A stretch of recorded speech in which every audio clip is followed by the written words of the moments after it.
Lihatlah ke jendela.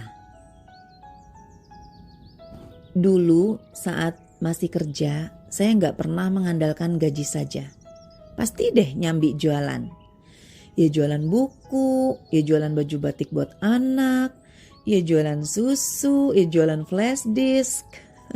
Apapun yang bisa dijual, saya jual.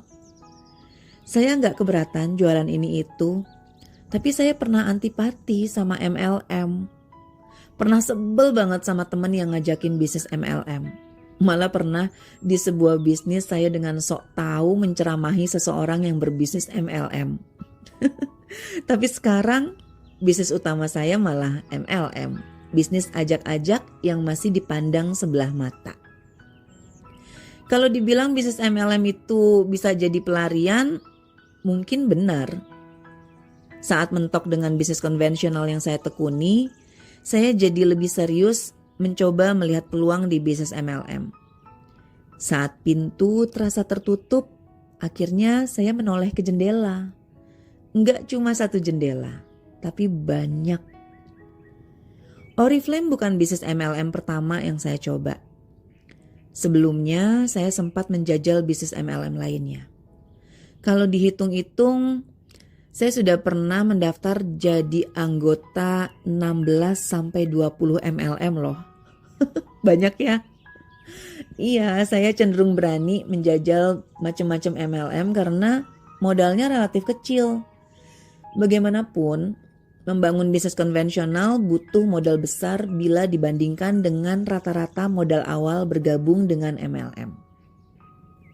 Dengan mendaftar menjadi anggota MLM, kita bisa mempelajari produk dan sistem bisnisnya, bisa melakukan tes pasar, lalu bisa memutuskan mau stop atau lanjut. Sesederhana itu mencoba peluang bisnis MLM. Kalaupun kelak nggak cocok, modal awalnya nggak bakalan bikin bangkrut abis-abisan kok. Dari belasan bisnis MLM itu, saya menjalani semuanya dengan serius. Benar-benar ngulik, beli produknya, cobain, sharing produknya sama teman-teman, kasih tahu peluang bisnisnya juga. Jadi bukan sekedar daftar dan muntaber. Tahu muntaber nggak? Mundur tanpa berita. Beneran saya kerjain. Bukan cuma dipikirin atau dibayangin. Akhirnya yang paling kena di hatilah yang saya terusin. Saya pikir-pikir ya, ada untungnya juga punya modal terbatas. Otak jadi dipaksa kreatif. Hati jadi lebih terbuka.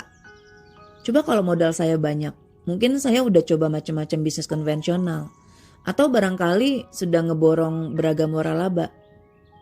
Karena terbatas itulah, saya jadinya menoleh ke jendela yang terbuka. Sudah lihat jendelanya Anda? Atau belum? Pasti bisa lihat jendela itu kalau kita banyak mengundang peluang datang. Jangan tunggu ditawari orang. Caranya, pakai teknologi. Zaman sekarang kan internet udah gampang banget. Sudah sangat mudah mengundang kesempatan baik datang kepada kita. Paling mudah ya lewat temen. Pilih aja fasilitas media sosial, contohnya Facebook, Instagram. Undanglah peluang terima duit lewat status kita. Bikin status yang positif, yang semangat. Misalnya, saya siap berbisnis nih, siapa yang mau ajakin saya? Segalau-galaunya hati akibat gak punya gaji, usahakan jangan ngeluh di sosial media. Bokek berat nih, ada yang punya info bisnis. Coba deh lihat dua status itu. Beda kan auranya? Padahal sama-sama dibuat dalam kondisi nelangsa akibat gak punya uang. Cara lain, cek deh di Twitter. Seringkali event komunitas diumumkan lewat Twitter. Pilih aja acara-acara gratisan sesuai minat Anda. Suka nge-craft, ya gabung sama komunitasnya. Suka komik, ya gabung di klubnya. Berteman aja dulu. Istilahnya nih, tabur-tabur dulu. Pasti kok bakal muncul peluang. Atau coba cara saya. Ketik semua nama temen di Google atau di Facebook atau di Instagram, jadi stalker dulu aja. Kemudian kontak orang yang bersangkutan dan minta diajak bisnis. Sama seperti cara saya ketemu Mbak Mutia, gak susah kan? Coba deh. Kelak bakal banyak kesempatan datang seperti jendela yang terbuka. Sampai di titik ini jangan menghakimi dulu mana peluang bagus dan mana yang buruk.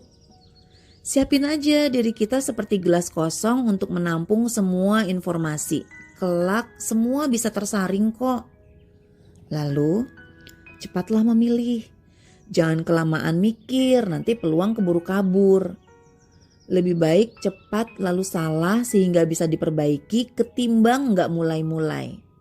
Sebab nih berdasarkan pengalaman saya, kelamaan memutuskan juga belum tentu benar, jadinya malah rugi waktu. Yang penting mah jabanin aja dulu. Kalau udah mulai baru deh bisa evaluasi lanjut atau coba yang lainnya. Ingat, nggak ada patokan pasti gimana memilih bisnis yang pas. Kadang-kadang hati kita sudah tahu jawabannya. Jadi rajin-rajin juga tanya sama hati maunya apa. Kalau udah ketemu jawabannya, bayangkan Anda diberi 1 miliar secara cuma-cuma. Apakah dalam kondisi punya banyak uang itu Anda tetap mau menjalankan bisnis tersebut?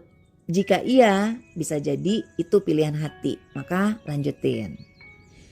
Berdasarkan pengalaman, rata-rata pebisnis butuh waktu 2 tahun untuk sampai di tahap lumayan. Dan untuk sampai di tahap itu butuh hal yang harus dilakukan secara terus-menerus konsisten. Terbayangkan kalau ngejalanin bisnisnya yang gak pas di hati, pasti bosen dan sebelnya bisa setengah mati loh. Tapi gini, yang namanya pas di hati itu gak selalu berarti Anda harus suka dengan produknya. Yang penting Anda suka dengan hal-hal yang terkait dengan bisnis itu. Sales mobil bukan berarti penggila mobil. Bapak-bapak penjual baju dalam wanita juga nggak menggunakan produk yang mereka jual kan. Tapi ada satu hal yang mereka suka. Mungkin suka dengan cara jualannya yang memungkinkan bertemu dengan banyak perempuan. Mungkin loh, mungkin. Atau mungkin malah sesederhana bahwa mereka melihat bisnis pakaian dalam wanita bisa mendatangkan keuntungan. Ya sesederhana itu. Suka dapat duitnya karena emang butuh. Yang jelas, Anda tak akan pernah tahu apa yang mungkin Anda suka jika menutup diri dan tidak mau menoleh ke jendela. Saya pun tak akan tahu bahwa saya bisa menjalankan bisnis MLM yang awalnya saya benci. Jika berkeras dengan pemahaman sendiri tanpa mencari informasi, yang rugi ya diri sendiri. Catat ya, beranikan diri untuk mencoba banyak hal. Dengan begitu, kita bisa tahu apa potensi kita sebetulnya. Bidang apa yang bikin kita sukses dan menginspirasi orang lain. Buka diri, tambah wawasan buat mengundang peluang datang. Buka mata, buka hati. Terkadang peluang itu terlihat begitu jelas di depan kita.